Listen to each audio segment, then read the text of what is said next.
The largest surveys of its kind from UC San Francisco dives deep into why people are homeless here in California. Oh, the overwhelming majority of people experiencing homelessness point to one thing: they could no longer afford their housing. CBS 8 political reporter Morgan Reiner is here. Morgan, the survey has a list of recommendations, actually. Yes, and starting with building more affordable housing. California's homeless population is just that. Californians, 9 in 10 were in California as residents before they became homeless.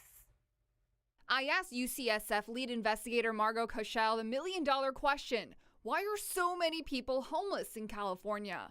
People are homeless in California because the rent is too high. A one-sentence answer. The median income for people in the 6 months before they became homeless was $960 for their whole household for the month.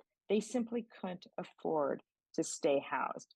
That is what is driving our crisis. California is home to half of all unsheltered homeless people in the nation.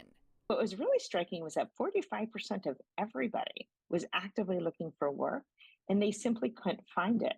This leads me to say, there's a little bit of like a doom loop with homelessness, that people told us that they had been working, falling further and further behind on their rent, and then lost their housing, then couldn't stay employed because, they're living outside. Mental health plays a role too. About a quarter at some point in their life had a mental health hospitalization.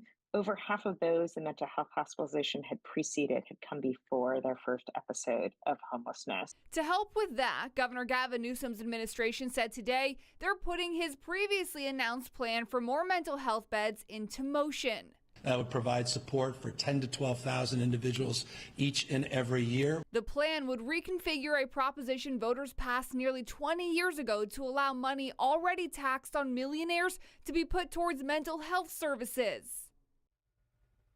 There was originally concern with county behavioral health departments that the governor's plan would take away from the money that they get. The plan, which also includes billions in bonds, would need to be approved by voters. It was just put into bill form last night and will need to pass both the Senate and the Assembly before going to voters in March of 2024. Morgan, what were some of the other recommendations? The majority of people surveyed said that if they just had a few $100s more a month, they could have avoided becoming homeless. So more housing vouchers from the federal government, then, helping people navigate the system, because even if they have vouchers, it's not easy to figure out. Prevention is key here. All right, Morgan Reiner for us on this thing. Morgan, thank you.